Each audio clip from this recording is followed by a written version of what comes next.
हम लोग श्रीमद् भगवद गीता के 15वें अध्याय के 15वें श्लोक को देख रहे हैं। आज उसके ऊपर दूसरा दिन है और यहाँ पे हम सीख रहे हैं कि कैसे भगवान सबकी बुद्धि में प्रवेश करके उनकी बुद्धि का प्रवर्तन करने वाले हैं। मेरे पीछे बोलिए। सर्वस्य चाहम हृदि सन्निविष्टो मत्तः स्मृतिर्ज्ञानमपोहनं च। सर्वस्य चाहं हृदि सन्निविष्टो मत्तः स्मृतिर्ज्ञानम् अपोहनं च। वेदैश्च सर्वैरहमेव वेद्यो वेदान्तकृद् वेदविदेव चाहम्। वेदैश्च सर्वैरहमेव वेद्यो वेदान्तकृद् वेदविदेव चाहम्। सर्वस्य चाहं हृदि सन्निविष्टो मत्तः स्मृतिर्ज्ञानमपोहनं च। सर्वस्य चाहं हृदि सन्निविष्टो मत्तः स्मृतिर्ज्ञानम् अपोहनं च। वेदैश्च सर्वैरहमेव वेद्यो वेदान्तकृद् वेदविदेव चाहम्। वेदैश्च सर्वैरहमेव वेद्यो वेदान्तकृद् वेदविदेव चाहम्। बोलिए। सर्वस्य चाहं हृदि सन्निविष्टो मत्तः स्मृतिर्ज्ञानम् अपोहनं च। सर्वस्य चाहं हृदि सन्निविष्टो मत्तः स्मृतिर्ज्ञानमपोहनं च। वेदैश्च सर्वैरहमेव वेद्यो वेदान्तकृद् वेदविदेव चाहम्। वेदैश्च सर्वैरहमेव वेद्यो वेदान्तकृद् वेदविदेव चाहम्। सर्वस्य चाहम, और मैं सभी के हृदय अर्थात हृदय में सन्निविष्ट सम्यक रूप से निविष्ट अर्थात अंतर्यामी के रूप में निविष्ट हूँ। मत्तः स्मृतिर, और मुझसे ही स्मृति अर्थात भोगों की स्मृति, जो अनुभव किया हुआ है उसकी स्मरण होता है और भोगते हुए उनका ज्ञान होता है। कुछ देख रहा है, छू रहा है, उसका जो अनुभव हो रहा है वह भी भगवान के द्वारा होता है। और दोनों का अपोहनम, स्मृति और ज्ञान दोनों का लोप भगवान के द्वारा ही होता है। तो इस प्रकार से जीव की भोग में सहायता भगवान करते हैं। और फिर कह रहे हैं कि मोक्ष में कैसे करते हैं। वेदैश्च सर्वैर अहम एव वेद्यो, वेद सभी वेदों के द्वारा मैं ही वेद्य हूँ। भगवान को जान लेगा तो मुक्त हो जाएगा। तो वेद देकर भगवान अपने को जानने का मार्ग दिखलाते हैं। वेदांत कृत, मैं वेदांत की रचना करने वाला हूँ। और वेद विद एव चाहम, और मैं ही वेद को जानने वाला हूं। इसका अर्थ समझ लीजिएगा कि भगवान ही जानने वाले हैं, अर्थात जो भगवान से सुनेगा वो जानने वाला होगा वेद का, और जो भगवान की बात को नहीं बोलने वाला होगा वो भगवान वेद को नहीं जानता है। ठीक है। श्रीधरी समस्त नहीं पढ़ चुके हम लोग, श्रीधरी सारा अर्थ वर्ष नहीं पढ़ेंगे। जिस प्रकार मैं जठर में स्थित वैश्वानर अग्नि हूं, उसी प्रकार सभी चराचर प्राणियों के हृदय में प्रविष्ट बुद्धि तत्व हूँ। क्योंकि मुझसे ही अर्थात बुद्धि तत्व से ही पहले अनुभव किए गए विषयों का स्मरण होता है, यानी स्मृति, और विषयों के सहित इंद्रियों के संयोग द्वारा ज्ञान होता है। ये भी स्पष्ट है। स्मृति और ज्ञान का अपगम अर्थात नाश भी मेरे द्वारा ही होता है, यानी अपोहनम। जीव के बद्ध दशा में स्वकृत उपकार को कहने के बाद, मतलब जैसे जीव भोग चाहता है अपनी बद्ध अवस्था में, तो उसमें भी भगवान को उपकार करना पड़ता है, तब वह भोग पाता है। ये बात कहते हैं। अब मोक्ष दशा में प्राप्त उपकार के विषय में बता रहे हैं। मतलब कैसे बद्ध जीव को बद्ध दशा में भगवान का उपकार क्या है। इस जगत में उपकार हम कब मानते हैं। कोई बद्ध जीव उपकार कब मानता है। खाने को मिल जाए बढ़िया से सो जाए, मतलब सोने को मिला रहे बड़ा भैया अच्छे हर चीज व्यवस्था सोने की, तो आहार निद्रा भय मैथुन इनकी व्यवस्था हो जाए तो लोग अपना उपकार मानते हैं। अब कोई कहे गीता सुना रहा है तो एटलीस्ट जो बद्ध जीव है, मतलब जो बिल्कुल मटेरियलिस्टिक है, वो तो कोई उपकार नहीं मानता है। जो चीज चाहिए वह दे दी जाए तो उपकार मानता है कि नहीं। तो बद्ध जीव इंद्रिय तृप्ति चाहता है तो भगवान उसमें उपकार कर रहे हैं, उसकी सहायता कर रहे हैं। अब जो व्यक्ति मोक्ष चाहता है उसको भी तो कुछ चाहिए, तो उसके लिए भगवान कैसे उपकार कर रहे हैं। अब मोक्ष दशा में प्राप्त उपकार के विषय में बता रहे हैं। वेदवास द्वारा मैं ही वेदांत का करता हूं, क्योंकि वेद का अर्थ जानने वाला मैं ही हूं, अर्थात मेरे अतिरिक्त और कोई भी वेद के अर्थ को नहीं जानता है। ये मैंने समझाया था आपको। वेदांत के कर्ता हैं क्योंकि वेद के अर्थ को जानते हैं, और क्योंकि वेद के अर्थ को जानते हैं इसलिए वेदांत के कर्ता हैं। शायद अब तक आप लोग समझ गए होंगे। तो इजी टीका थी। नेक्स्ट देखते हैं गीता भूषण टीका। यह श्लोक इंगित करता है कि भगवान ही जीव के ज्ञान और अज्ञान दोनों के ही कारण स्वरूप हैं। अज्ञान पहले वाले सेक्शन से और ज्ञान नेक्स्ट वाले सेक्शन से। मैं ही सोम वैश्वानर और सभी प्राणियों के हृदय में नियामक के रूप में प्रवेश करने वाला हूँ, और उन सब की प्रवृत्ति का कारण हूँ। एक प्रश्न हो सकता है कि मैं ही बोलने की क्या जरूरत है, क्योंकि इसके बारे में लोगों के बड़े बड़े ओपिनियन हैं। शिव जी हैं, गणेश जी हैं, दुर्गा जी हैं, ये सब लोग को भगवान कहते हैं, लेकिन भगवान बिल्कुल स्पष्ट कह रहे हैं कि परमात्मा और कोई नहीं, मैं ही परमात्मा हूं। ठीक है, और उन सब की प्रवृत्ति का कारण हूं। प्रवृत्ति का कारण है, कोई डॉक्टर बनना चाहता है, कोई इंजीनियर बनना चाहता है, कोई साधु बनना चाहता है, कोई कुछ बनना चाहता है, तो उसकी जो प्रवृत्ति है उसका कारण भगवान है, ये कहते हैं। अर्थात उनके कर्मों को करने के लिए जो आवश्यक ज्ञान है वह मुझसे ही आता है। अब बड़ी इंटरेस्टिंग बात है, हम लोग सुबह उठ करके बहुत सारे, आइए हरे कृष्ण, हम लोग सुबह उठ करके बहुत सारे कर्म किए हैं, लेकिन सबकी प्रवृत्ति करने वाले भगवान है। It's very interesting. अब कोई व्यक्ति मान लो भक्ति नहीं कर रहा है, तो क्या उसकी प्रवृत्ति भी भगवान करा रहे हैं? क्या भगवान ही उसको स्वयं अपनी भक्ति नहीं करने दे रहे हैं? ये कल्याणपुर जग गए इस बात। हाँ, भगवान करा रहे, मैं नहीं, इसका आरोप भगवान पे जाएगा। या phone, you can join to the phone. इसका आरोप तो भगवान पे जाएगा। हाँ, तो भगवान ही करा रहे हैं, लेकिन चाह कौन रहा था? तो वही कह रहे, हम नहीं चाह रहे थे। तो लेकिन देखिए, जीवात्मा आपकी चाहत होती है। What is that? Man proposes, God disposes. तो हम लोग इच्छा करने के लिए स्वतंत्र हैं, अब कार्य करने के लिए स्वतंत्र नहीं है। कोई व्यक्ति पहले का पाप किया है, इस कारण से उसकी अब भगवान की भक्ति में मति नहीं लगती है, तो प्रश्न होगा कि काहे किया पाप? अज्ञान में पाप करता ही है व्यक्ति, क्या कर सकते हैं? आइए, श्रुति कहती है अंतः प्रविष्ट शास्ता जनानाम। शब्द बड़ा स्पष्ट है। अंतः प्रविष्ट मतलब अंदर प्रवेश करके। कहां अंदर? बुद्धि के अंदर प्रवेश करके। शास्ता यानी शासन करने वाला है। जनानाम मतलब मनुष्यों को, जीवों को। एक्चुअली वे सभी के हृदय में नियामक के रूप में प्रवेश करते हैं। आप और बाथरूम में घुस जाइए। इधर बैठो भाई, अरे आपके जगह आइए, आप बैठिए, सिट प्रॉपरली। आप कोई परमात्मा कैसे प्रेरित कर रहा है? अरे भाई, आप मुख्य अतिथि हैं, प्लीज सिट हियर नाइसली। यजमान, मुख्य यजमान है। तो हम बात कर रहे थे कि भगवान सबके हृदय में प्रवेश कर रहे हैं। इस पे बड़ा सुंदर एग्जाम्पल देता हूँ। हमारे गुरु महाराज जी थे, परम पूज्य राधानाथ महाराज। मान लीजिए आप लोगों के सामने नरसिंह देव जी आए तो आप क्या सोचेंगे?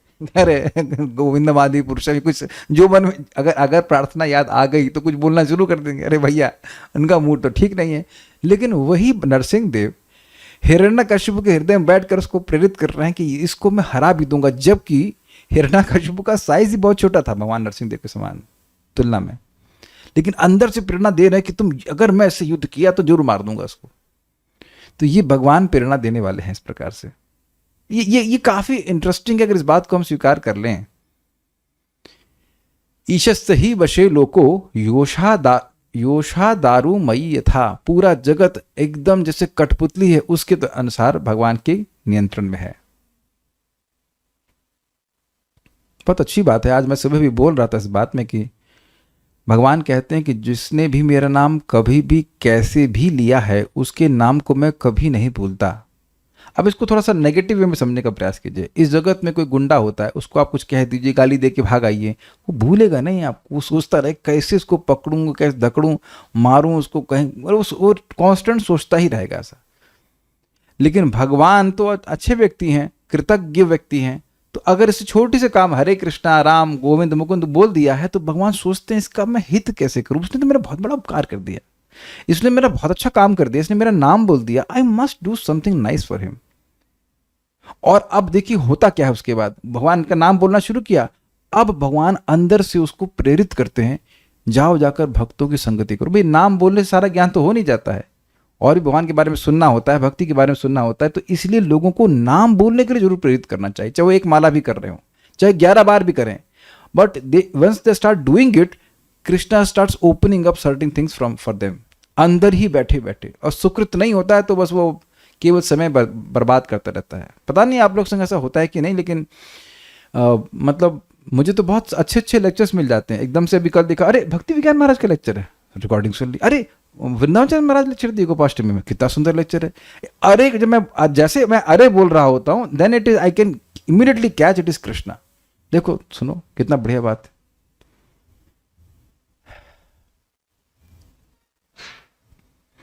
तो ये आप अपने जीवन में प्रैक्टिकल होते हुए देखेंगे कि कैसे परमात्मा के रूप में तो भगवान है ही, लेकिन एकदम एक्टिव रूप में भगवान हमारे हृदय में क्रिया करने लगते हैं, कार्यान्वित हो जाते हैं जब हम भगवान की भक्ति करने लग जाते हैं। इट्स नॉट सिंपली लाइक ठीक है तुम्हारा कर्म है तो कर लो ऐसा नहीं है, ऐसा नहीं है। वे सभी के हृदय में नियामक के रूप में प्रवेश करते हैं। तैत्तिरीय आरण्यक उपनिषद 3.11। इस संबंध में प्रभुपाद जी की एक प्रार्थना है भगवान से कहते हैं कि भगवान आप नियामक के रूप में, परमात्मा के रूप में सभी के हृदय में, इधर आ जाइए बैठिए, हाँ, तो आप मुझे अपने स्मरण में भी रख सकते हैं और विस्मरण में भी रख सकते हैं। तो आप कृपया मुझे स्मरण कराएं कि मैं हमेशा आपका हरि नाम, हरे कृष्ण मंत्र बोल सकूं। सिंपल प्रेयर, ठीक है। मुझसे स्मृति आती है, यानी कि ज्ञान का वह पक्ष जो इंद्रिय विषयों के पूर्व अनुभूत अनुभव को खोजता है। हमें ये लैंग्वेज बहुत अच्छी लगी, जिससे इंद्रियों का इंद्रिय विषयों से संपर्क हो सके। बिल्कुल स्पष्ट समझ में आ रहा है, ये बहुत अच्छी टीका करी गई, हमको बहुत अच्छा लगा था। पोहा कहाँ है हलवा, सूजी कहाँ है हलवा बनाना है, समझे। बताओ, कह दीजिए कि आप नहीं खोजते ऐसा अरे यार वो दही का है तो मट्टा बनाएंगे। आज मुझे थोड़ा जीरा भी डालना था, वो जीरा का। आप देखिए हम लोग खोजते हैं इस तरह से। हम केवल खाने की बात बोल रहे हैं, बाकी आप कुछ भी और उसमें ग्रहण कर सकते हैं। वो ड्रेस कहाँ गई जो बहुत दिन से नहीं पहनी है आपने, देख रहे हैं ना। तो इस प्रकार से व्यक्ति खोजता है। महाराज बड़ा विनोद करते हैं कि हम लोग कहीं जाते हैं तो रुकने के लिए पैसे खर्च करते हैं, 1000 रुपये 1500 रुपये। तो बेसिकली क्या खोज रहे हैं, अच्छा बेड खोज रहे हैं इज इट नॉट, सोने को मिल जाए अच्छे से। तो पहले अच्छे से सोने का अनुभव है, इसलिए दोबारा खोजते हैं। कदाचित कोई होटल गंदा मिल गया तो अब उसको दोबारा नहीं खोजते, उस स्थान में पहुंच करके नहीं खोजते हैं। ये खोजने का सिस्टम बड़ा जबरदस्त है, क्योंकि ये खोजने का सिस्टम कंटिन्यूअस है। एक खोज के बाद दूसरी खोज खाना हो गया, अच्छा अब अगली खोज, उसके बाद अगली खोज, एक के बाद एक खोज लगी रहती है, क्योंकि एक के बाद एक करंट रहता है कि तुमने, अच्छा तुमने ये खाया था, तुमने ये चखा था, तुमने ये सूंघा था, तुम ये करो। इस काइंड ऑफ हैरेसमेंट अगर आप विचार कीजिए कि भगवान की सेवा में नियोजित नहीं है तो व्यक्ति को कॉन्स्टेंटली याद रहता है। अगर आप लोग याद कराया जाता है, आप लोग याद कर रहे हो, अच्छा वो सीरियल था, ये देखा था, अब उसका सीरियल का आगे वाला कड़ी देखूंगा, उसके बाद ये देखूंगा, फिर ये देखूंगा। इस प्रकार का स्मरण व्यक्ति को होता रहता है, ठीक है। हमको ये स्मृति वाला बड़ा अच्छा लगा था। ज्ञान का वह पक्ष जो इंद्रिय विषयों के पूर्व अनुभूत अनुभव को खोजता है, यानी काफी इंटरेस्टिंग है। स्मृति और ज्ञान दोनों ही ज्ञान है। जैसे मैं आप कहूं कि अब आप लोग ये चाउमीन का जानते हैं ना, तो इस समय तो आप चाउमीन नहीं खा रहे हैं, लेकिन आपको ये ज्ञान है कि चाउमीन क्या होता है। हमें समावे लाइक इट्स है कि हमें देखिए भगवान का ऐसा अरेंजमेंट हम खा नहीं सकते, मतलब रेगुलरली तो नहीं खा सकते, लेकिन कम से कम स्मरण करने से तो कोलेस्ट्रॉल बढ़ेगा नहीं, तो स्मरण कर लेते। Is it not. कई बार मैं वेद वादनिक कहता हूँ, अच्छा आज पूड़ी बनाओ थोड़ा का रुक जाना, थोड़ी देर चेंज हो जाएगा। तो हमने कहीं बात तो कर सकते हैं ना भले ज्ञान ना ले सके, स्मृति तो ले सकते हैं, खाई थी पूड़ियाँ या what ever anything. Chole bhature, आज छोले भटूरे बनाते हैं, फिर नहीं नुकसान करता है, उसके दोषों विचार करके छोड़ देते हैं। लेकिन स्मृति इज ऑल्सो ज्ञान। हमको ये बड़ा अच्छा लगा। ये सब लोग कैच कर ले कि स्मृति इज ऑल्सो अवेयरनेस, नॉलेज। जैसे ही कहा जाए कि आप जानते हैं तो आपको स्मरण करा जा रहा है, वो खाए थे ना वहां पे, जहां भी खाए थे, जो भी चीज खाए थे। मैं केवल खाने पे फोकस कर रहा हूँ, अच्छी चीजें, बाकी चीजों को हम डिस्कस नहीं करना चाहते। तो ये इंटरेस्टिंग है कि स्मृति ऑल्सो इज ज्ञान। साथ ही मुझसे ही ज्ञान और स्मृति का प्रमोश होता है। प्रमोश मतलब तिरोहित होना, अर्थात अपोहनम। इसलिए उद्धव जी कहते हैं त्वत्तो ज्ञानम ही जीवा नाम प्रमोशस्तत्व शक्तितः। आप कहोगे कि अरे भाई ज्ञान कहाँ चला गया, तो ज्ञान तब हो रहा है जब वर्तमान में उसको भोग रहे हैं, और स्मृति मतलब उसका स्मरण करके वो जो ज्ञान हुआ था उसका स्मरण कर रहे। दोनों ही ज्ञान हैं, लेकिन एक ज्ञान आपके पास्ट से संबंधित है, पास्ट के अनुभव से, और एक ज्ञान मतलब जो अभी अनुभव कर रहे हैं। जैसे मान लीजिए किसी का प्रवचन आपको अच्छा लगा, तो अब दोबारा उसके प्रवचन में क्यों जाएंगे, क्योंकि आपको स्मृति है कि हाँ वो अच्छा बोले थे, या कोई अच्छा गाता है, लाइक दैट। तो वो स्मरण व्यक्ति को रहता है। हाँ, इसलिए उद्धव जी कहते हैं त्वत्तो हो ज्ञानम ही जीवा नाम प्रमोशस्तत्र शक्तितः। आपसे ही जीवों का ज्ञान उदय होता है और आपकी शक्ति से वह ज्ञान चला जाता है। अगर उसे पॉजिटिव कंटेक्स्ट में देखें कि अगर व्यक्ति भगवान को प्रसन्न करने वाले कार्यों को करता है तो उसे ज्ञान प्राप्त भगवान कराते हैं। He feels oblige to give him knowledge. इसीलिए भगवान को प्रसन्न करने वाले कार्यों को करना चाहिए। आज आप इस बात को शायद समझ जाएं तो मज़ा आ जाएगा। मैं सबको समझाने का प्रयास कर रहा हूँ। कल मुझे कुछ मोजे की जरूरत पड़ी हुई थी, तो वैसे वेदवादी को नहीं पता था, वो आई लगे मुझे भर दी थी ऊपर से। तो मैंने उनको समझाया, मैं डांट नहीं रहा था, उनको समझाया कि मेरी माँ जो एक प्रकार के मोजे थे उनको बांध देती थी आपस में। आप लोग भी ऐसा करते हैं क्या? I was explaining to her कि इस प्रकार से करने से वो मिल जाता है आसानी से, पेयरिंग हो जाती है, नहीं तो वो ढूंढते रहो। बहुत एंजाइटी होती है। So I was very happy that she actually did it. आज मैं वो गई हुई हैं बाहर अपना हॉस्पिटल में किसी काम से, तो I felt very good that she was very attentive to this detail. अब आपको लगेगा ये तो बहुत सिंपल सी बात है ना, इट्स वेरी सिंपल। तब मैं सोच रहा था कि जब हम भगवान की बताई हुई बात को ध्यान पूर्वक करते हैं, is it not an expression of our love? मैं ये कहना चाहता हूं। एग्जाम्पल से आप समझ गए ना। और अगर मैं खोलता और भाई एक ब्राउन है, एक ब्लू है, एक ग्रीन है, then basically it shows I can't care less. तो जिससे भी आप, कोई भी सुपीरियर है, किसी भी व्यक्ति से आप प्रेम करते हैं, we care to the details. Is it make sense?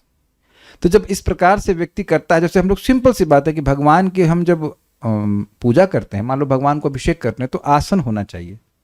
भगवान की आरती करने तो आसन होना चाहिए। या आप लोग नहा करके तिलक लगा के पूजा करते हैं, तो अब आपको ये बहुत सिंपल बातें लगती होंगी, लेकिन शास्त्र के द्वारा भगवान की हमको आज्ञा प्राप्त हो रही है। And in this way we express our love for Krishna. हम अपना प्रेम प्रस्तुत करते हैं कि हम इन बातों का ध्यान रख रहे हैं। बहुत सिंपल सी बात है। जैसे हम लोग फूल अर्पण कर रहे हैं तो पहले आचमन का जल उस पर अर्पण कर देते हैं। जिनको नहीं पता है उनको हम बता भी रहे हैं। अब ये बात आपको बहुत सिंपल सी लगती है, जैसे मैंने कहा कि मुझे बांध दो, ये बहुत सिंपल सी बात है। लेकिन जिसको नहीं पता है उसको अगर बताया जा रहा है और वो कर रहा है तो वह उतना प्रेम प्रस्तुत कर रहा है। ही एक्सप्रेसेस हर और his love doing, paying attention to those details. अब आप समझ रहे होंगे मैं क्यों कह रहा हूं। जब हम भगवान की सेवा करते हैं तो भगवान हमारे हृदय में ज्ञान प्रकाशित करते हैं। बड़ी सुंदर बात, आप समझ गए, लिंक समझ गए। जब हम ध्यान पूर्वक भगवान की सेवा करते हैं तो भगवान अंदर से ज्ञान का नल खोल देते हैं। महाराज के लैंग्वेज में बहुत सुंदर बात महाराज कह रहे थे कि देखिए, जब से जीव पैदा होता है, मनुष्य की अगर बात करें, तो भगवान कुछ ज्ञान अपने आप देते हैं, खाने का, सोने का, उसके लिए कोई ट्रेनिंग की जरूरत नहीं पड़ती है।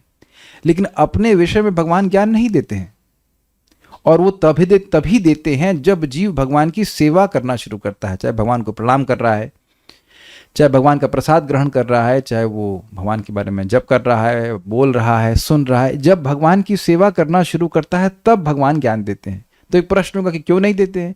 क्योंकि वह सेवा करना नहीं चाहता है। जीव ज्ञान प्राप्त करना नहीं चाहता, इसलिए भगवान ज्ञान देते भी नहीं है। लेकिन भक्तों को भेजते हैं, भक्तों से दोस्ती करके फिर व्यक्ति धीरे धीरे भगवान के बारे में सुनता है और जान अनजान वो सेवा करना शुरू करता है, तब भगवान उसको ज्ञान देना शुरू करते हैं। ये विज्ञान है। ऐसा नहीं कि भगवान जबरदस्ती ज्ञान दे देंगे। He doesn't give that. अगर आपको याद हो तो ज्ञान के 20 साधनों में पहला ज्ञान का साधन क्या था? अमानित्व, अधम्भित्व। अगर व्यक्ति बहुत अहंकार में पड़ा हुआ है तो व्यक्ति को कभी ज्ञान, किसी को ज्ञान प्राप्ति नहीं हुआ, कभी नहीं हो सकता। अहंकार ही अज्ञान है। I hope it is very clear. मिथ्याहंकार। तो ये सारी बात मैं समझा रहा था किस प्रकार से व्यक्ति जब सेवा करता है तो भगवान ज्ञान देना शुरू करते हैं। यानी कि भगवान हृदय में हैं, लेकिन ज्ञान तब देंगे जब व्यक्ति सेवा करना शुरू करेगा। यह वर्णन करके कि किस, ये मैं इसलिए भी कह रहा था कि देखिए यहाँ पे चर्चाएं हो रही हैं, लेकिन अब हर व्यक्ति हर बात को एक ही स्तर से नहीं समझ पाएगा। उसको वेट करना पड़ेगा कि उसका हृदय कितना, भगवान उसके हृदय को शुद्ध करें ताकि उन बातों को समझ सके। इसका मतलब यह नहीं कि बोला नहीं जाएगा, लेकिन समझा उतना ही जाएगा जितना उस व्यक्ति का हृदय शुद्ध हुआ है। बाकी लैंग्वेज तो बहुत सिंपल है। यह वर्णन करके कि किस प्रकार भगवान ही जीव को इस भौतिक जगत को भोगने की शक्ति देते हैं, अब भगवान यह प्रदर्शित करेंगे कि वे अकेले ही किस प्रकार जीव को मुक्त होने की शक्ति प्रदान करने वाले हैं। यानी कि श्लोक के आधे भाग से, नेक्स्ट वाले भाग से, मैं सर्वेश्वर और सर्वशक्तिमान कृष्ण ही सभी वेदों के द्वारा जाना जाता हूं। श्रुति कहती है यो असौ सर्वैर वेदैर गीते, गीयते होना चाहिए, उनका ही गुण गान सभी वेदों में हुआ है। गोपाल तापनी उपनिषद 2.23। वेदों के कर्म कांड विभाग के द्वारा अप्रत्यक्ष रूप से और ज्ञान कांड के द्वारा साक्षात मुझे जाना जाता है। यह ज्ञान कैसे प्राप्त किया जाना चाहिए? मैंने वेदों के निर्णय के रूप में वेदांत सूत्र की रचना बादरायण के रूप में की है। इसलिए वेदांतकार कहते हैं कि तत्तु समन्वयात, भगवान विष्णु ही वेद के विषय हैं, क्योंकि यही सभी वैदिक श्लोकों का अर्थ है। थोड़ा समझिए कि बात हो क्या रही है। कर्म कांड में अब सीधे भगवान विष्णु की उपासना ना हो, अन्य अन्य देवताओं की उपासना है, लेकिन उन देवताओं की उपासना क्यों बोली गई है?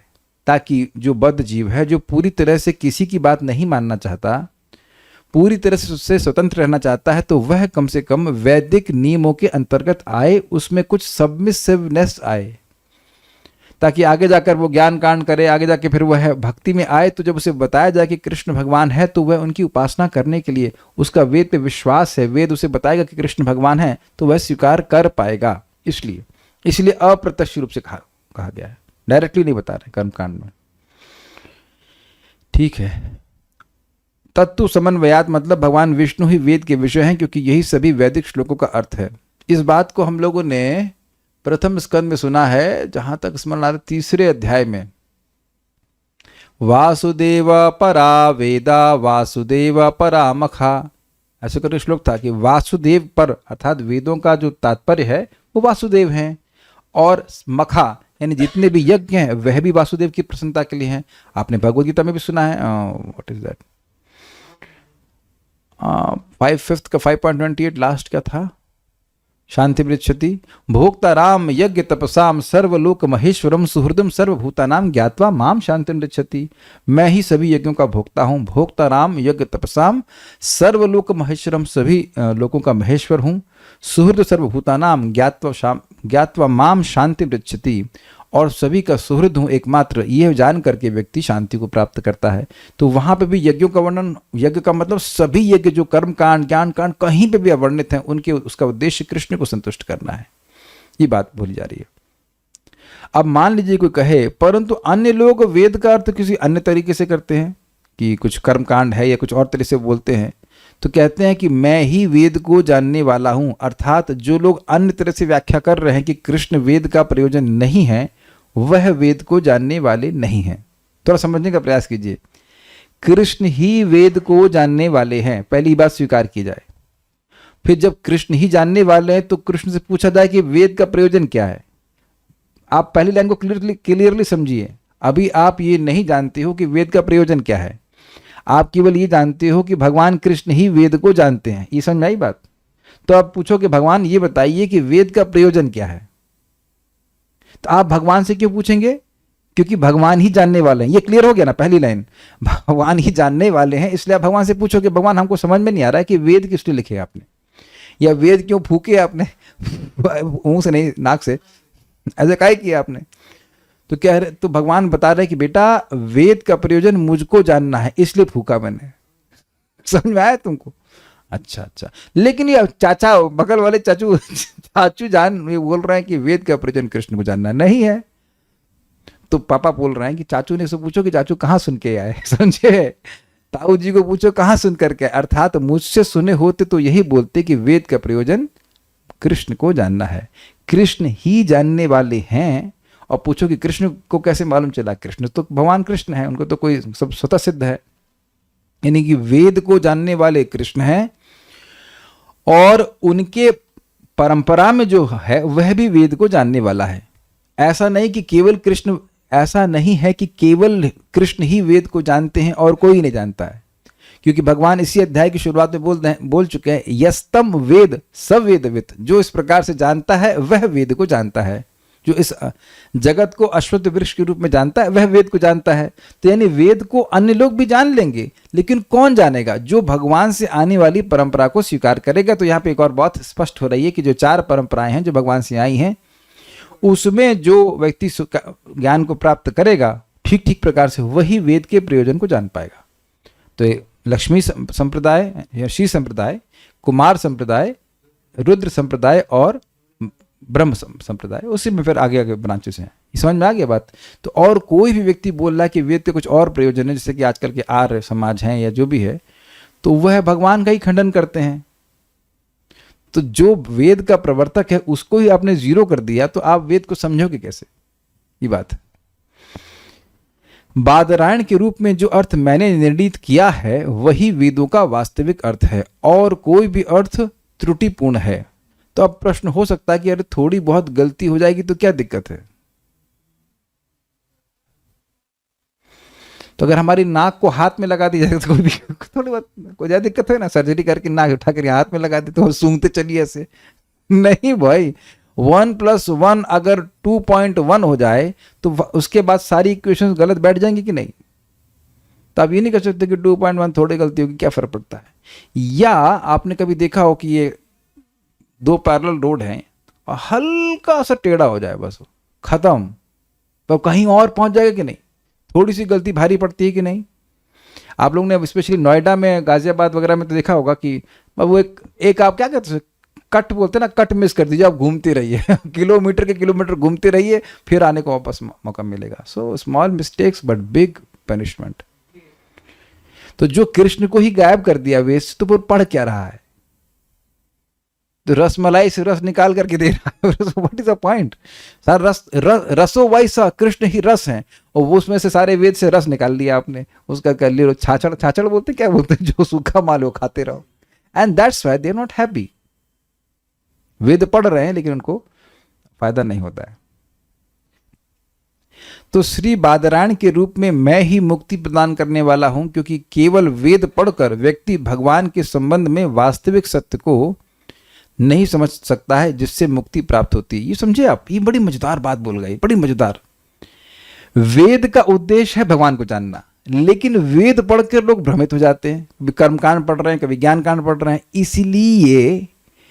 इसीलिए भगवान बादरायण बन करके, भगवान वेदव्यास बन करके वेदांत को लिखे हैं। जो कोई बहुत बड़ा टेक्स्ट होता है तो उसको पढ़ के व्यक्ति समझ नहीं पाता है कि भाई कंक्लूजन क्या है, समझ में आ रहा है कहना क्या चाहते हैं। तो भाई अंत में हम ये कहना चाहते हैं वेद के कि कृष्ण को समझना चाहिए। समझे आप? इसीलिए वेदांत लिखा गया है। मतलब Vedanta is like summary, not like summary, it is summary. वो सब छोटे छोटे श्लोकों के रूप में लिख दिया जाता है। जैसे यहाँ पे लिखा गया था तत्तु समन्वयात, ऐसे करके बहुत छोटा छोटा, अथा तो ब्रह्म जिज्ञासा, जन्माद्यस्य यतः। तो ये सारे वेदों का सार है। जैसे मान लीजिए कोई उसको, किसी व्यक्ति को प्रवचन पूरा ना समझ में आएगा तो वो कहेगा कि आखिरी में अच्छा कुछ समराइज कर दीजिए कि आपने बोला क्या। ये एक भक्त हमको कह रहे थे कि आप इतना मतलब डिटेल में पढ़ाते हैं, तो अंत में आप समराइज कर दिया करें कि आपने क्या बोला। हमने कहा अगर याद रहेगा तो मैं बता दूंगा, लेकिन हमेशा ऐसा संभव नहीं हो पाता। But for some people it is difficult कि कंक्लूजन क्या ड्रॉ करें।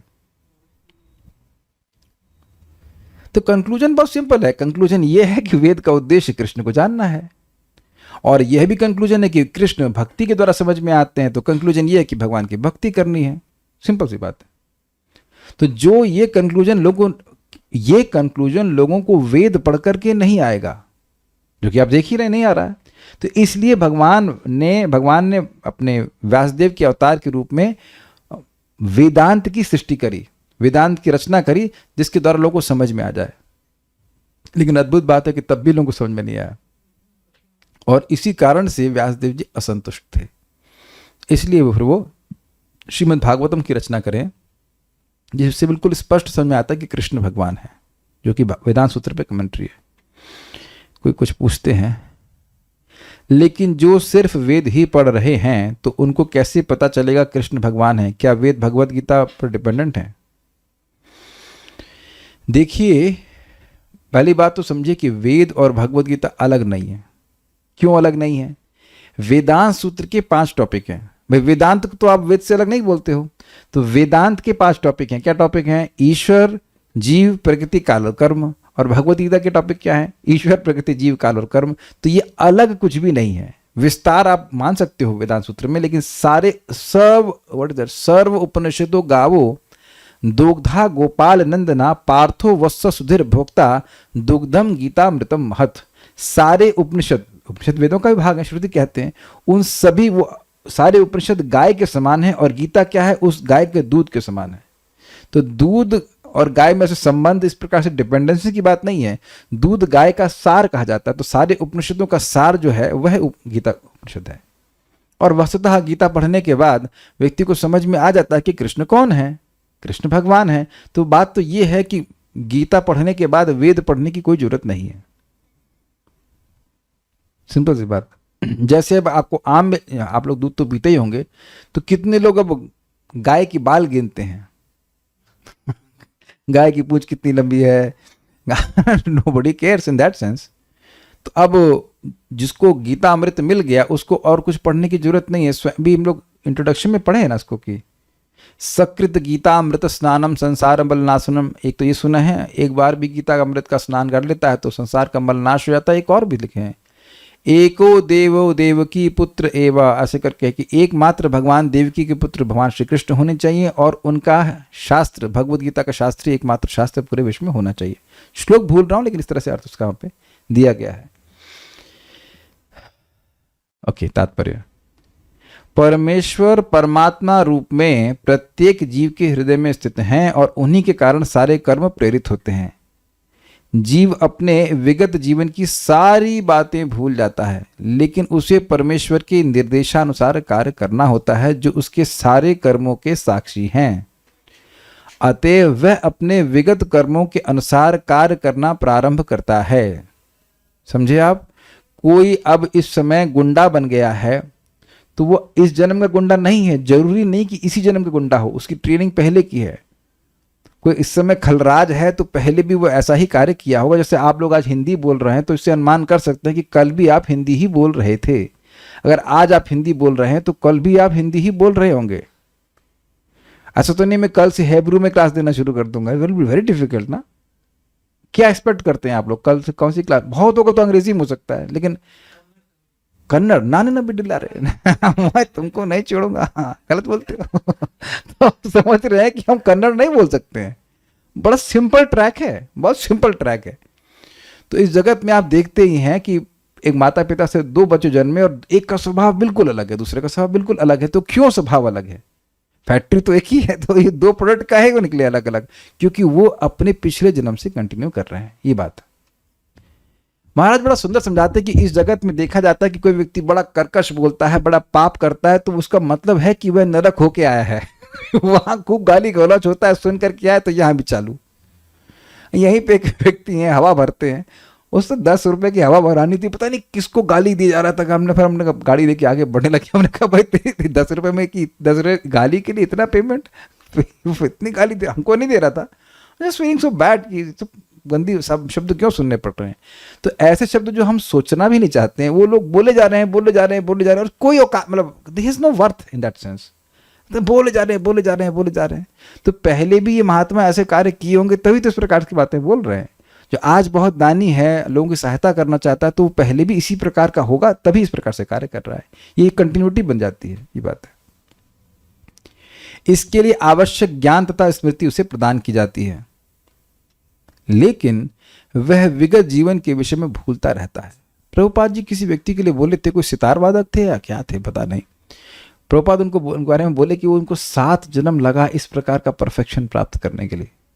यहां भी देखा जाता है कभी कभी बच्चे भी कुछ विशेष टैलेंट से युक्त होते हैं, उन्हें कुछ बोलना नहीं पड़ता है, तो वो पिछले जन्म की कंटिन्यूटी है, ये बात है। इस प्रकार भगवान न केवल सर्वव्यापी हैं अपितु वे प्रत्येक हृदय में अंतर्यामी भी हैं। अब इसका क्या मतलब है? ये इस प्रकार का मतलब क्या हुआ भाई? ऐसा नहीं है कि भगवान सब जगह हैं और वो और कुछ कर नहीं रहे हैं। भाई सब जगह तो आकाश भी है, तो समझ रहे ना, सर्वव्यापी तो आकाश भी है, तो कुछ कर थोड़ा ना रहा है, वो कंट्रोलर थोड़ा ना है, वो सर्वव्यापी भी हैं और एक व्यक्ति के रूप में वो कंट्रोलर के रूप में भी काम कर रहे हैं, परमात्मा के रूप में।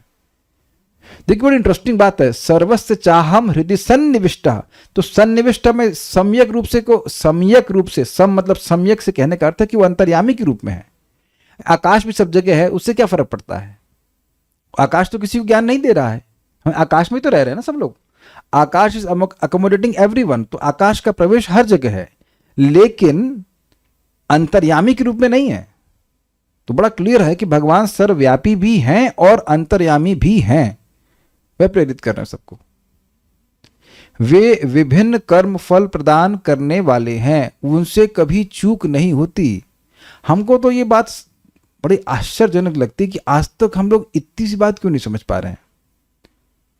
अरे इतने हम अच्छे आदमी हैं और देखो कितना खराब बर्ताव हमसे कर रहे हैं ये लोग। ओहो हो, आप कितने अच्छे आदमी हैं, आपका रिकॉर्ड अगर भगवान दिखा देंगे तो फिर आप कहेंगे अच्छा अच्छा बंद करिए रिकॉर्ड, इज इट नॉट। हमने पिछले जन्मों में कितने अच्छे कर्म किए वो तो भगवान ही जानते हैं ना, तो भगवान जानते हैं, उसके अनुसार दे रहे हैं। देखिए इस जन्म में कोई रोग नहीं आ सकता अगर उसका पेमेंट हमने पहले ना किया हो किसी बुरे कर्म के रूप में, शास्त्र कहता है ये बिल्कुल स्पष्ट है। और सुख भी नहीं आ सकता अगर पहले का पेमेंट नहीं हो। जैसे एक भक्त प्रसाद हमारे घर में पाते हैं, तो हमको पता नहीं था कि आज वो आएंगे कि नहीं आएंगे। ऐसे मैंने थोड़ा राइस कम बनाया, सब्जी बना दी, फिर मैं ऑलमोस्ट खा जाने वाला था उसको। फिर भगवान ने मुझे प्रेरणा दी, नहीं तुमको ओवर ईटिंग नहीं करनी चाहिए। So I just okay I should stop. इतने मैसेज आया, मैं 15 मिनट में आ रहा हूँ, हमने कहा बच गए बच गए। और इंटरेस्टिंगली वो कुछ फल भी रखा था तो पूर्ति हो गई, नहीं तो आज अपराध लग जाता। भाई बुलाया भी खिलाया भी नहीं। दाने दाने पे लिखा है खाने वाले का नाम। वैसे एब्सोल्युटली हमने सोचा ठीक है दोपहर में खाना नहीं बनाना पड़ेगा, ऐसे कोई खा लेंगे, कोई दिक्कत नहीं। No problem, but I am just saying कि एवरी मोमेंट इज कंट्रोल्ड। एक बात हमें बड़ी अच्छी लगी थी श्रीमान कृष्णानंद प्रभु की, कि हर दिन वो भगवान से सुबह प्रार्थना करते हैं कि भगवान हमें सद्बुद्धि दीजिए कि हमारा किसी वैष्णव के प्रति अपराध नहीं हो। बहुत अच्छी प्रार्थना है। We can always be in a mood of pleasing devotees, उससे भगवान बड़े प्रसन्न हो जाते हैं।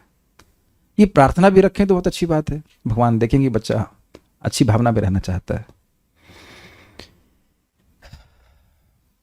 वे न केवल निराकार ब्रह्म तथा अंतर्यामी परमात्मा के रूप में पूजनीय हैं, अपितु वो वेदों के अवतार के रूप में भी पूजनीय हैं।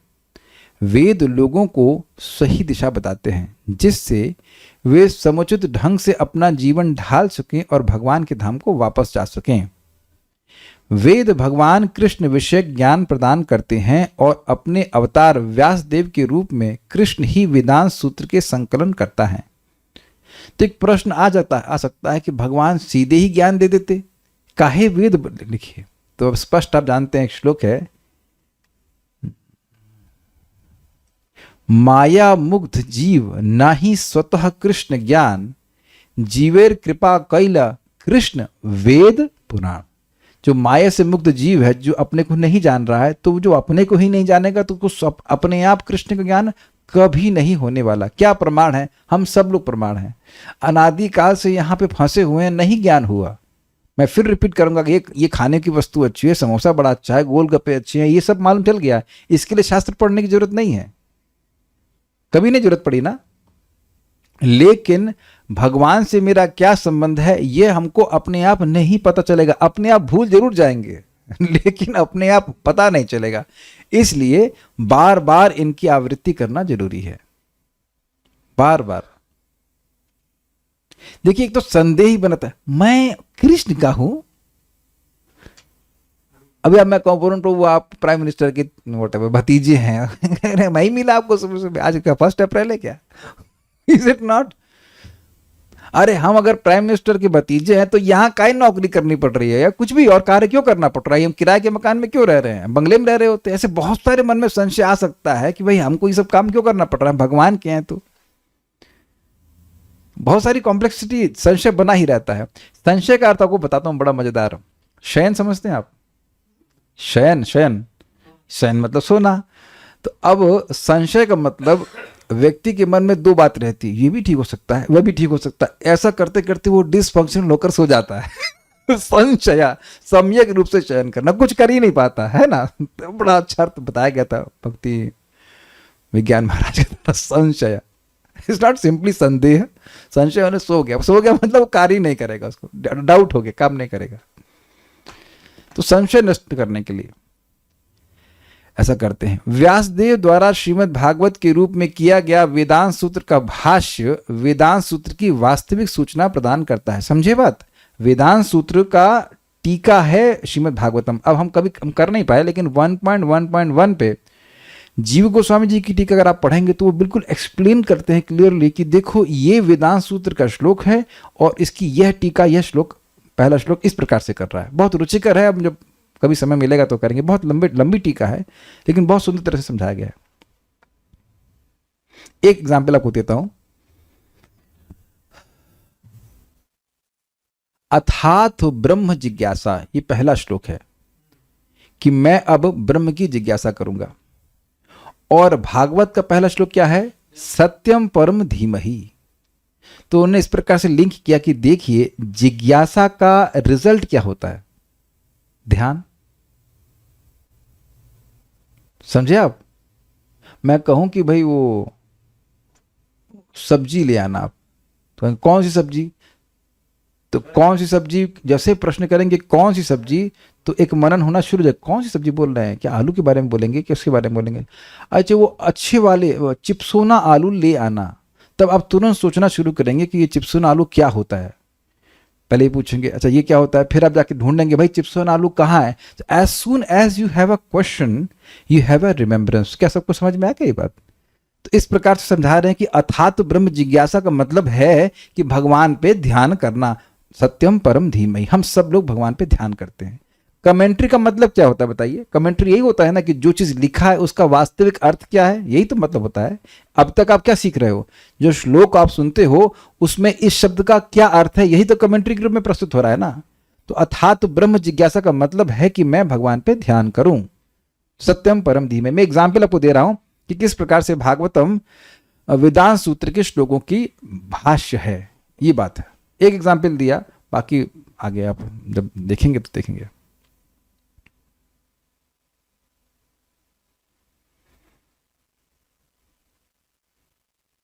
हम लोग दूसरे स्कंद में पढ़ चुके हैं कि जब नारद जी ने ब्रह्मा जी से प्रश्न किया था परम सत्य के विषय में, तो ब्रह्मा जी जो उत्तर दे रहे थे वो वेद का कौन सा वो है, पुरुष सूक्त, पुरुष सूक्त की को कॉरस्पॉन्डिंग वह श्लोक बोल रहे थे। अब ये सब वही समझ पाएगा जो वहां पे व्याख्या हो रही थी।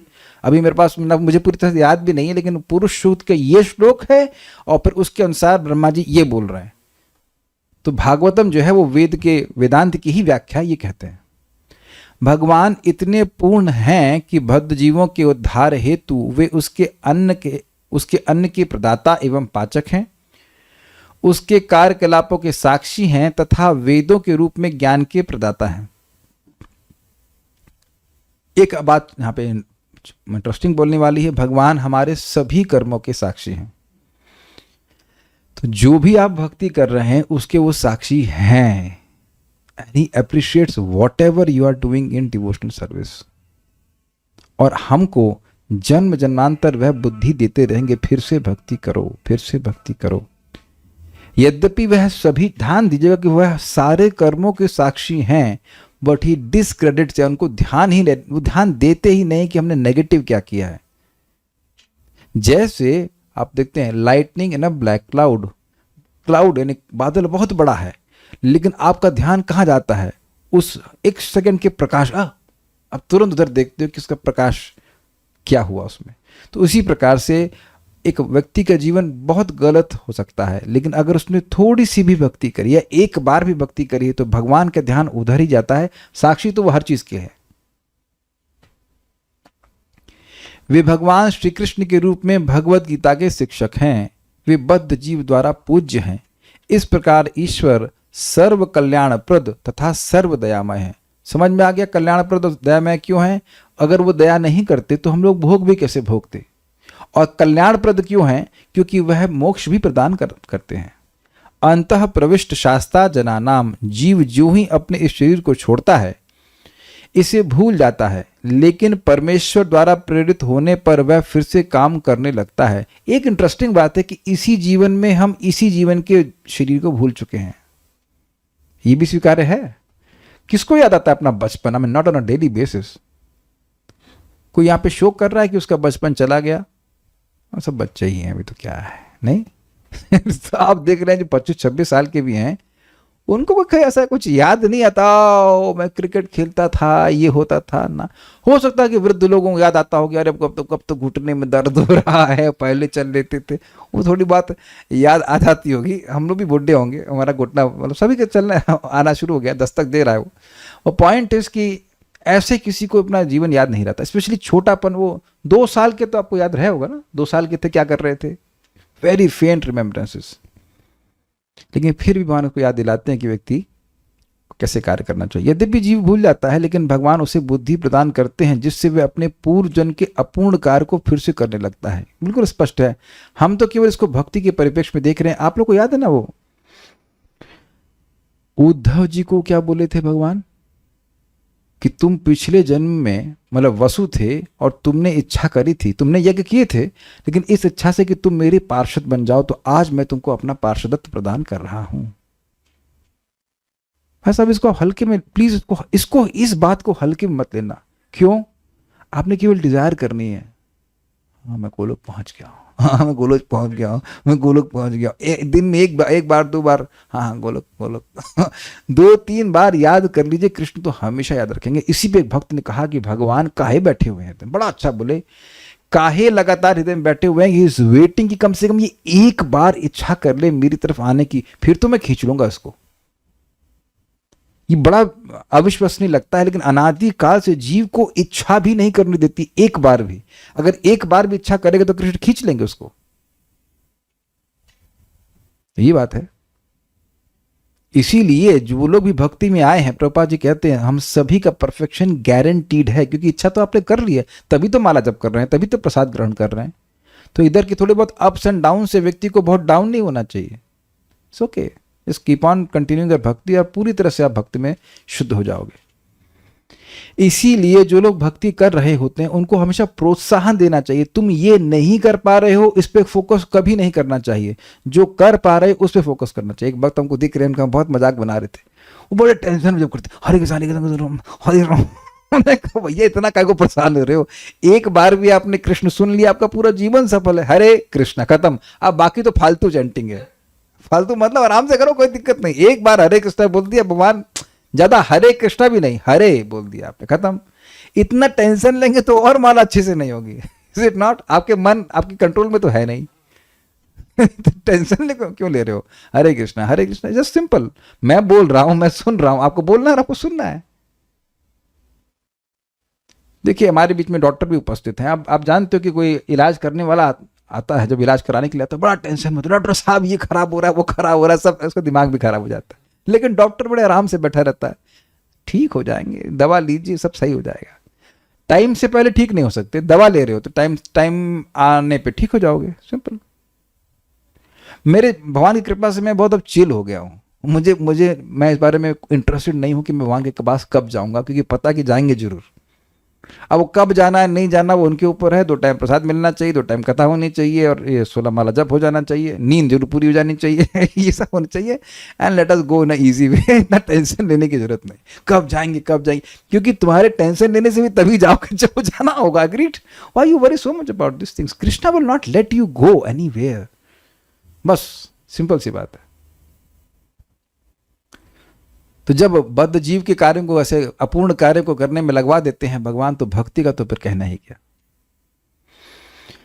अतएव जीव अपने हृदय में स्थित परमेश्वर के आदेश अनुसार इस जगत में सुख या दुख का केवल भोग ही नहीं करता है, अपितु उनसे वेद समझने का अवसर भी प्राप्त करता है। और ये भगवत गीता को समझना मतलब वेद समझना। यदि कोई ठीक से वैदिक ज्ञान पाना चाहे तो कृष्ण उसे आवश्यक बुद्धि प्रदान करते हैं। So the main point is, क्या मेरी इच्छा है? और देखिए यहाँ पे जितने भी यहाँ पे रूम पे जो उपस्थित भक्त हैं या जूम पे भी हैं, आई एम 100% कन्विंस कि आपकी इच्छा है, नहीं तो आप इस संगत में आ ही नहीं सकते ना। Just see your good Fortune. अगर आपने भगवान के बारे में जानना ही नहीं होता तो यहाँ तो और कुछ मिल ही नहीं रहा है। बिटकॉइन मतलब पता नहीं क्या होता है, मैंने खाली नाम सुना, कुछ कोई बिटकॉइन या I don't know what it is, no idea, या कुछ करेंसी या कुछ भी नहीं मिल रहा है ना इसके अलावा। अरे मुझे भी पता नहीं मैंने क्यों शब्द बोल दिया, तो जस्ट आजकल मैसेज वगैरह आ जाता है, तो I don't know what it is, whatever, and we are not interested to know also. ऐसे मुख से आ गया। तो मैं बोल रहा हूं कि कुछ भी मटेरियल नहीं मिल रहा है यहाँ से, और फिर भी आप आ रहे हैं, मतलब आपकी जेन्युइन डिजायर है कि कृपया आप नोट कर लीजिए कि कितनी बड़ी एसेट आपको मिल गई है। ये मेरा अनुभव है जब आश्रम में थे कि कुछ लोग क्लास में आना नहीं चाहते थे, वो आश्रम में आना चाहते थे, क्लास में नहीं आना चाहते थे। काफी इंटरेस्टिंग। स्कूल जाना चाहते थे लेकिन पढ़ना नहीं चाहते। तो अब आप जान रहे हैं कि ऐसे लोग जब पढ़ना नहीं चाहते तो अंदर से अपने को बंद कर लेते हैं और वो पढ़ेंगे ही नहीं। गीता की बात नहीं है, मैथमेटिक्स की बात भी है। जब आदमी बैठा हुआ जबरदस्ती उसको बैठना है, वो मन बंद करके बैठता है। आप लोगों ने कभी किया ऐसा? बहुत सारे सब्जेक्ट होते हैं पढ़ने का मन ही नहीं करता, वो टीचर बोले जा रहा है और आप you just don't want to hear. ऐसी अवस्था में ज्ञान ट्रांसफर किया ही नहीं जा सकता है। It okay? तो यही बात यहां बोल रहे हैं कि जो व्यक्ति चाहता है उसकी भगवान सहायता करते हैं। यही तो भगवान की साम्यता बोलेंगे ना, समदर्शिता है। वे किस लिए वैदिक ज्ञान प्रस्तुत करते हैं? इसलिए कि जीव को कृष्ण को समझने की आवश्यकता है। देखिए, बड़ी मजेदार बात है। जीव स्वतंत्र है इच्छा करने के लिए, तो अगर उसको समझ में आ गया कोई बात तो फिर कोई उसे नहीं रोक सकता। वो समझावट की दिक्कत है। क्या आप लोग इस बात से मतलब सहमत हैं? समझ में आ जाए कि मैं कृष्ण का हूं, जीव कृष्ण दास ए विश्वास तो कर ले तो और दुख नहीं। इतनी समझ में आ जाए कि मैं कृष्ण का हूं, मैं ये देह नहीं हूं, बस इतनी बात समझ में आ जाए तो कोई दुख होगा ही नहीं, क्योंकि इसी समझावट के ना होने से सारे दुख आ रहे हैं। भाई जीव भगवान से विद्रोह करके चल रहा है, इसीलिए तो माया दुख दे रही है। What is that? कृष्ण भूलिया जीव अनादिर बहिर्मुख अतएव माया दे तार संसार दुख। तो इतनी बात समझनी है कि भाई मेरे सारे दुख कहां से आ रहे हैं? भगवान से मुंह बना के भगवान से मुंह घुमा के इधर ऐसे किए हुए हैं। तुम माया इधर तो देख रहा है, तो ये ले चाटे। तुम मेरी तरफ देखेगा तो इधर देख, इधर देख, तो चाटे मारेगा। आपकी मम्मी ने ऐसे पिटाई करी है? मेरी माँ से पीटती थी मेरे को अभी बचपन में, इधर देखो इधर देखो, दौड़ से चाटा मारता था। काय को देखे भाई? तो जितनी बार माया की पिटाई माया के द्वारा पिटता है व्यक्ति, तो माया को देखने की वजह से पिटता है। ये उसको नहीं समझ में आ रहा कि उधर देखोगे तो क्या, हाँ वो क्या घोड़ा चमार खाई, पीछे देखो मार खाई, तो पीछे देख रहा है कृष्ण सामने, पीछे देखता है मार खा जाता है। ये दिक्कत है। इस केवल समझावट की बात है। पूरा हम लोग की पूरी ट्रेनिंग केवल समझने के ऊपर है। समझ रहे हैं ना इस बात को कि भाई भगवान की भक्ति करनी है। बड़ी सिंपल सी बात समझनी है कि भाई भगवान की शरणागति करने से ही हम सुखी होंगे। कहेंगे आप एक ही बात क्यों समझाते हैं? कि हम भी समझने का प्रयास कर रहे हैं, हम भी समझने का प्रयास कर रहे हैं कि भगवान की भक्ति के अलावा जो भी कार्य हैं वह दुख देने वाले हैं। समझ में आ गया ना? हर क्लास में ही बता रहे हैं, हमें भी धीरे धीरे समझ में आता है ना, इसलिए it take some time to understand. Whatever we do except bhakti is measurable. ये बात है, ये बात बोल रहे हैं, इसीलिए समझाने की आवश्यकता होती है। एक इंटरेस्टिंग बात यह भी है कि जीव कॉन्शियस है इसलिए समझ सकता है। जीव जड़ पदार्थ नहीं है कि वो समझ ही ना पाए। बार बार सुनने से बातें समझ में आने लगती हैं। इसकी पुष्टि वैदिक साहित्य से होती है। यो असौ सर्व वेदैर गीयते। चारों वेदों, वेदांत सूत्र तथा उपनिषदों एवं पुराणों समेत सारे वैदिक साहित्य में परमेश्वर की कीर्ति का गान है। और आप जानते हैं कि केवल इस बात को समझने वाले केवल इस्कॉन के डिवोटी हैं। अब बाकी लोग कहेंगे कहाँ है, तो उनको ये बात समझ में नहीं आती। आपको बहुत इजी लग रहा है, लेकिन इनको नहीं, कहाँ लिखा है वेद में कृष्ण कृष्ण? कहीं नहीं लिखा है, ऐसा करके बोलेंगे। कहीं नहीं लिखा है। गोपाल उपनिषद में लिखा है, कलि संतरण उपनिषद में लिखा है, लेकिन वो क्या बोलेंगे? कहीं नहीं लिखा है। जब अगर आप बोलो कहीं नहीं लिखा है तो उसका मतलब फिर कलि संतरण उपनिषद में भी नहीं लिखा होना चाहिए। गोपाल तापनी उपनिषद में नाम ही गोपाल है, तब तो यानी कि ऐसा ब्लैंकेट स्टेटमेंट मान रहे हो कि कहीं नहीं लिखा है, इसका मतलब कुछ नहीं जानते हो। जैसे कुछ लोगों के हिसाब से गीता भगवान कृष्ण ने बोली ही नहीं है, जो बोली है तो शिव बाबा ने बोली है। What is this? उन्हें वैदिक अनुष्ठानों द्वारा, वैदिक दर्शन की व्याख्या द्वारा तथा भगवान की भक्तिमय पूजा द्वारा प्राप्त किया जा सकता है। अतः वेदों का उद्देश्य कृष्ण को समझना है। वेद हमें निर्देश देते हैं जिससे कृष्ण को जाना जा सकता है और उनकी अनुभूति की जा सकती है। मतलब पहले भगवान को थ्योरी में समझो, सेवा करो, भगवान का अनुभव प्राप्त करो। भगवान ही चरम लक्ष्य है। वेदांत सूत्र में इसकी पुष्टि इन शब्दों में हुई है, तत्तु समन्वयात्। मनुष्य 3 अवस्थाओं में सिद्धि प्राप्त करता है। वैदिक साहित्य के ज्ञान से भगवान के साथ अपने संबंध को समझा जा सकता है, विभिन्न विधियों को संपन्न करके उन तक पहुंचा जा सकता है और अंत में उस परम लक्ष्य श्री भगवान की प्राप्ति की जा सकती है। इस श्लोक में वेदों के प्रयोजन, वेदों के ज्ञान तथा वेदों के लक्ष्य को स्पष्टतः परिभाषित किया गया। ये एक बड़ी सुंदर बात है। देखिए, 3 सिद्धियों का वर्णन कर रहे हैं। I have never seen it in this way, amazing वे। प्रभुपाद समझा रहे हैं। वेद 3 प्रकार की सिद्धियों का वर्णन करते हैं। एक सिद्धि का नाम है संबंध, पहली सिद्धि। दूसरी सिद्धि का नाम है अभिधेय और तीसरी सिद्धि का नाम है प्रयोजन। आप इसको समझिए। प्रभुपाद श्रीमद् चैतन्य महाप्रभु इस बात को समझाने के लिए, इस तत्व को समझाने के लिए कि वेद का प्रयोजन केवल 3 बातें हैं, संबंध, अभिधेय और प्रयोजन, एक कहानी सुनाते हैं। एक गरीब व्यक्ति था, उसके पास एक ज्योतिषाचार्य आए और उन्होंने कहा कि तुम इतनी गरीबी में क्यों रहते हो? तुम्हारे पिताजी तो बहुत धनवान हैं और उन्होंने तुम्हारे लिए बहुत बड़ा धन छोड़ा है। ये क्या हुआ? संबंध, कि तुम जीव हो और तुम कृष्ण के अंश हो। क्लियर? तो ये बात जरूर सुख देने वाली है, लेकिन ये बात यानी कि ये बात एक प्रकार की सिद्धि है कि मैं भिखारी नहीं हूं, मैं एक बड़े बाप का बेटा हूं। Do you think it's a perfection? जो मैं नहीं हूं उसमें अपन मतलब उसमें अहमता की भावना त्याग है कि मैं ये देह नहीं हूं, मैं इस जगत का प्रोडक्ट नहीं हूं, मैं इस जगत की किसी फैक्ट्री में नहीं बना हूं। ठीक है ना? ना अमेरिकन हूं, ना इंडियन हूं, ना कुछ, कोई भी नहीं हूं। तो ये एक बहुत बड़ी सिद्धि हुई कि नहीं? लोग इस सिद्धि को भी नहीं प्राप्त कर रहे हैं। हम सनातनी हैं लेकिन हम हिंदू हैं। तो ये तो एक बात बोलो भाई, सनातनी बोलो या हिंदू बोलो। हिंदू शब्द तो कुछ समय पहले मुसलमानों ने हम लोग को दिया हुआ है। जो सिंधु नदी के इस तरफ रहते थे उनको हिंदू कहते थे। तो हिंदू शब्द तो सनातन नहीं हो सकता है। या मैं क्रिश्चियन हूं या मुसलमान हूं, जो कुछ भी हो, तो इस प्रकार की भावना करने वाला को तो पहली सिद्धि ही प्राप्त नहीं हुई कि अपना संबंध को भगवान से नहीं समझ पाया। तो फर्स्ट परफेक्शन इज व्यक्ति थ्योरी में समझे कि मैं हूं कौन। अब वो कहते हैं कि देखो भाई, तुम उस धन को प्राप्त करने के लिए एक मंदिर के पास में जाओ और उसके पास में एक जमीन है, वहां तुम खोदना। लेकिन देखो, अब तुम उसको उत्तर दिशा में नहीं खोदना, वहां खोदोगे तो बरैया है, और अगर तुम पश्चिम दिशा में खोदोगे तो वहां पे एक सांप है जो तुम्हें खा जाएगा, और तुम दक्षिण दिशा में खोदोगे तो वहां एक जिन्न है, वो तुमको मार डालेगा। अगर तुम ईस्ट में थोड़ा सा भी खोदोगे तो तुम्हें धन प्राप्त हो जाएगा। इसका मतलब क्या है? यानी कि जो बरैया का स्थान था, यानी कि what was the direction? North. तो वो इंगित करता है कर्मकांड। जैसे बरैया आपस में कंपटीशन करके एक दूसरे को काटती हैं, ऐसे जो लोग कर्मकांड करते हैं वो एक दूसरे से भी द्वेष करते हैं और दूसरे को परेशान करते हैं। स्वर्ग में व्यक्ति आ जाता है तो स्वर्ग के देवता सोचते ही काहे को आ गया इधर। हाँ, ऐसे ही है। और ये जो सर्प वाली बात है वो क्या है? मायावाद। उसमें वो कहेंगे तुम लीन हो जाओगे तो वो सर्प तुमको खा जाएगा। और इधर दक्षिण दिशा में जो जिन्न था वो क्या था? योग मार्ग, जिसमें कि सिद्धियां आने लगती हैं। तो जिन्न होता है ना, वो जिन्न, what can I do for you my आका।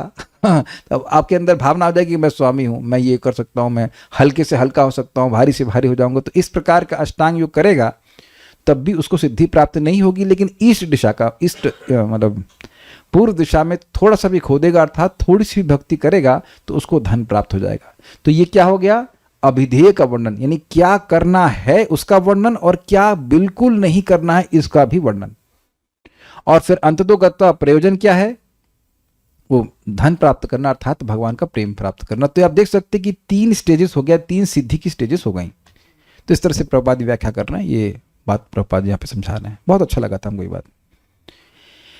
तो इसमें वेद का प्रयोजन, वेद का ज्ञान और वेदों के लक्ष्य को स्पष्टतः परिभाषित कर दिया गया। संबंध, अभिधेय, प्रयोजन तीनों कर दिया गया है। ठीक है। यहां श्रील प्रभुपाद बता रहे हैं कि भगवान सभी बद्ध जीवों के लिए पूज्य हैं, बट हम देखते हैं कि लोग तो भगवान की पूजा नहीं करते हैं। बहुत कम लोग ही भगवान की पूजा करते हैं। तो ये कैसे समझें? भगवान श्री कृष्ण पूज्य हैं, एक अर्थ मैं उत्तर दूंगा इसका कि उनकी पूजा की जानी चाहिए। अब लोग करते ना हो तो अलग बात है। केहो माने केहो ना माने, सबाय तुम्हार दास। कोई मान रहा है और कोई नहीं मान रहा है, सभी कृष्ण के सेवक हैं। जैसे जेल में लोग पत्थर उत्थर तोड़ते हैं, कुछ काम करते हैं, तो उन्हें उसके लिए भी सैलरी दी जाती है और वो सैलरी गवर्नमेंट ही देती है। लेकिन आप ये नहीं कह सकते कि हमारे चाचा जी जो हैं वो गवर्नमेंट सर्वेंट हैं। कहाँ है? तिहाड़ जेल में। तो अब वहाँ जो जेल में खाना पीने की व्यवस्था है वो बहुत न्यूनतम होती है, बहुत कम सुविधाएं दी जाती हैं, होपफुली। पता नहीं क्या सिस्टम है, लेकिन जो भी है, तो वह भी तो सरकार या राजा के द्वारा दिया जा रहा है ना। जेल में कोई व्यक्ति तो ये तो नहीं कहते भाई थोड़ा करियर बनाओ, तुम्हारी रोटी का पेमेंट कौन करेगा? तो जो कुछ भी पेमेंट है वो गवर्नमेंट ही कर रही है, तो वो गवर्नमेंट की ही सेवा कर रहा है। तो जीव, बद्ध जीव भी कृष्ण की ही सेवा कर रहा है, क्योंकि वो इंद्रियों की सेवा कर रहा है, इंद्रियां भी कृष्ण की हैं, लेकिन तो पूजा वो इंद्रियों की कर रहा है। अग्रीड? ये भाषा समझ में आ ही रही होगी कि बद्ध जीव पूजा किसकी करता है? किसी देवता की पूजा नहीं करता, वो केवल अपनी इंद्रियों की पूजा करता है। अग्रीड? तो वो इंद्रियां किसकी हैं? वो भगवान की हैं। तो पूजा कर रहा है, लेकिन उसको सही तरीके से नहीं आता। जैसे भगवान ने कहा है गीता में, अविधि पूर्वकम, जो अन्य देवताओं की पूजा करता है वह मेरी ही पूजा करता है। श्लोक एकदम गायब हो गया। दामी बुद्धि होगा तो आपको अच्छी बुद्धि प्रदान कर रहे हैं। नहीं, श्लोक क्या बोल रहा हूं? अविधि पूर्व यजंत अविधि पूर्वकम येप्यन्य देवता भक्ता, येप्यन्य देवता भक्ता। श्लोक ऐसे, जो लोग अन्य देवताओं के भक्त हैं वह भी मेरी ही पूजा करते हैं, लेकिन यजंत अविधि पूर्वकम, वह अविधि से पूजा करते हैं, वह ठीक से विधि नहीं जानते। मिल गया श्लोक? येप्यन्य देवता भक्ता यजंते श्रद्धयान्विता। यस, मुझे इसका अर्थ पता था कि श्रद्धा से युक्त होकर के बोलता है, लेकिन श्लोक गायब हो रहा था।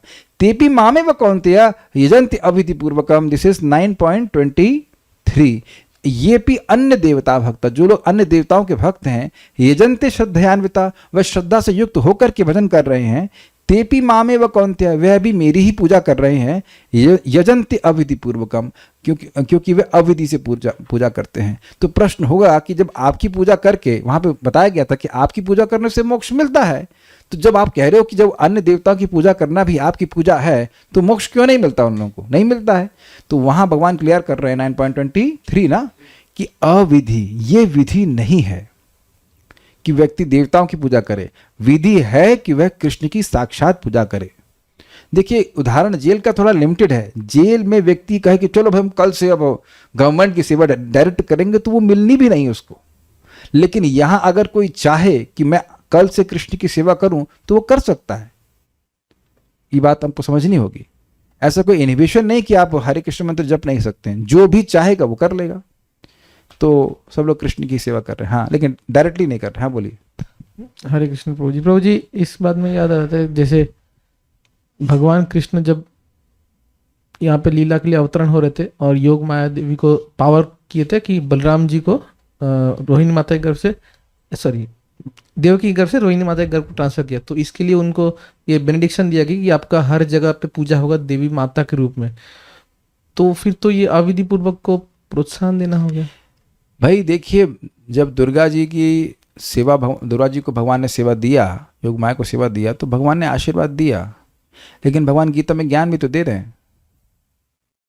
वहां लिखा है कि विभिन्न प्रकार की भौतिक इच्छाओं से युक्त व्यक्ति आपको कुछ बलि भी, शब्द वहां पे है, बलि आदि देंगे, मतलब उपहार धूप आदि देंगे, और उसके द्वारा उनकी भौतिक इच्छाएं पूर्ण होंगी।